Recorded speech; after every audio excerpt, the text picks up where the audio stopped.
How's spring ball so far?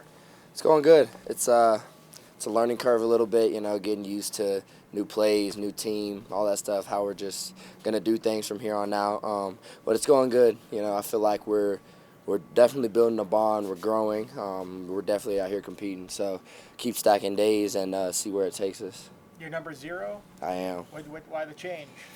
Wanted to get out of a two-digit number. Wanted to get a single digit, and then Coach Mines was kind of forcing my hand. So took what was open, and zero happened to be it.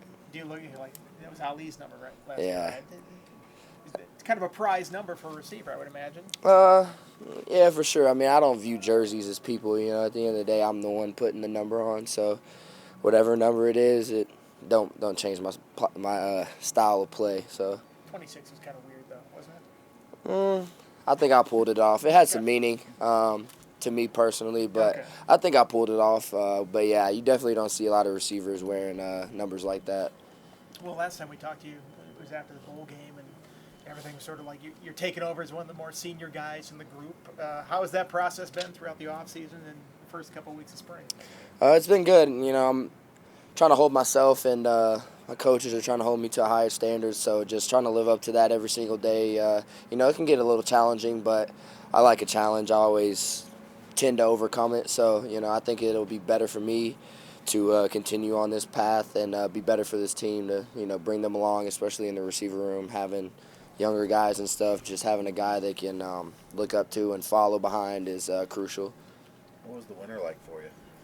It was really good. Ferg took over, so started doing things a little differently. I had to get acclimated to that, but I think the way we trained, the work we did, it benefited us out here for spring ball and just conditioning, moving weights, all that stuff. It was really good. I think I improved a lot just from that little segment of winter workouts. What was different for this winter compared to the previous winters for you? Attention to detail, probably I'd say, is the biggest thing that I recognized was attention to detail. Just doing the small things and doing them the right way. Because at the end of the day, that's what football comes down to. If you just do the small things correct, that's the difference maker in a lot of games, and you can win a lot of games just based off that. It seems like when a new strength coach comes in, they prove a point that Yeah. first spring, and it really work. Did you notice, or were there some workouts where you're like, man, this is pushing me to the absolute limit here physically? Oh, yeah, every day. Ferg had told us before we even started, every day is going to be a challenge. He wants us to walk out of that weight room with nothing left in the tank, which I think he achieved. There was definitely a lot of moments where, it's like it gets tough, but that's really where you got to push through. I mean, it's the same thing as a football game in Lane Stadium. It's fourth quarter, 1 point, 1 touchdown game. You got to pull through. You got to push through no matter, you're tired, hurt, whatever. You got to get it done. What are your impressions of some of these new guys, Selden and Greene? I think they're going to help us a lot. They both have a lot of skill, they both have a lot of talent, and they're both experienced. So I think offensively, especially in the receiver room, having some guys with experience is going to be crucial for our success in there. They've come in, they've put their head down and went straight to work. And I think if they keep doing what they're doing collectively as a group, we'll come out and be ready to roll. You guys got a new OC actually pretty close to camp. What's the transition been like for Coach Montgomery and learning a new scheme this spring? It's been great. His style of play is, fast, move the ball, quick, easy, which I enjoy. Makes things a lot more easy to process, and we'll be able to go out there and execute at a high level, which I'm excited to see how it pans out. But it's been a learning curve, just getting used to new play calls and getting used to how he operates and all those things. But it's been great.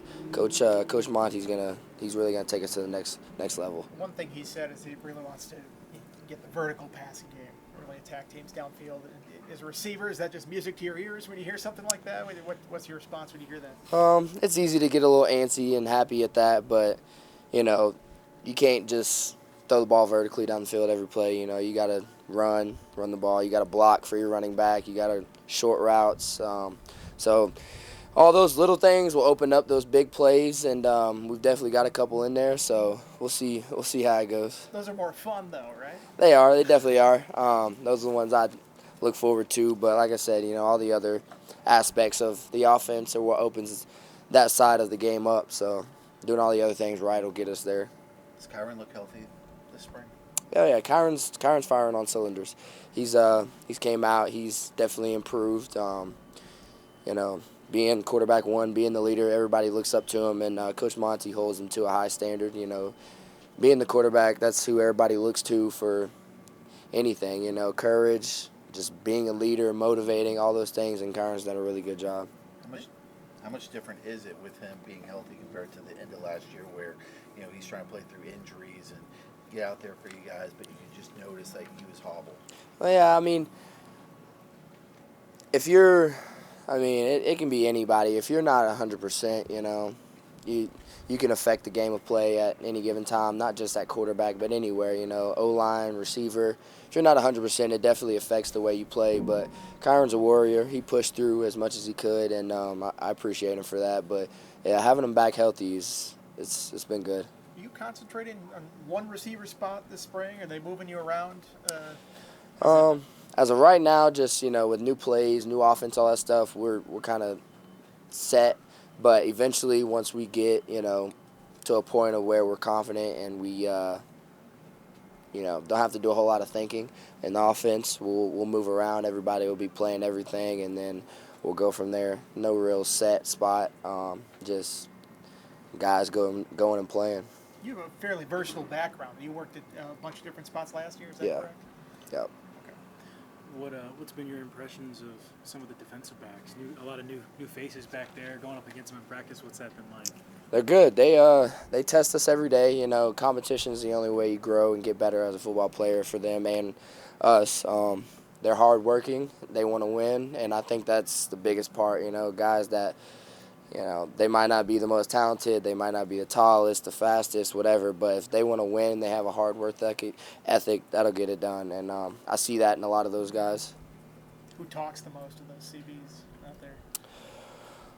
Definitely the safeties, Braylon Johnson, Sherrod Koval.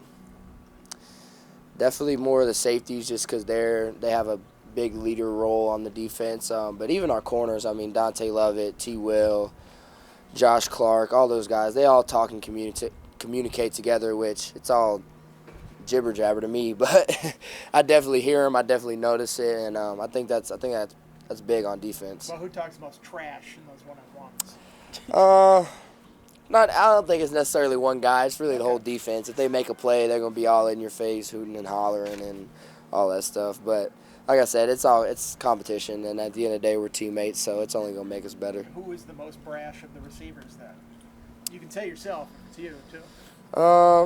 I'll probably say Chance Wiggins. Chance Wiggins is never scared to get in somebody's face and let them hear it. I like to let my game talk more than my mouth. I feel like that has the most impact, but probably Wig. Wig ain't scared to let it fly. Coach Pry mentioned how well the running backs did today. He said he shouted them out. What stood out to you about just kind of their practice today and so far through camp? Yeah, they've been great. It's kind of been a question of like who's going to be the next running back, who's going to be this, that, and I think they're all stepping up. We've had a couple transfer guys step in and step up. T. Mason and Coney, they're both going to be big roles in this offense, and I think they're both doing really good right now. So we just keep stacking days, keep getting better, and we'll see where it takes us. Doesn't really matter who's in the game at that point.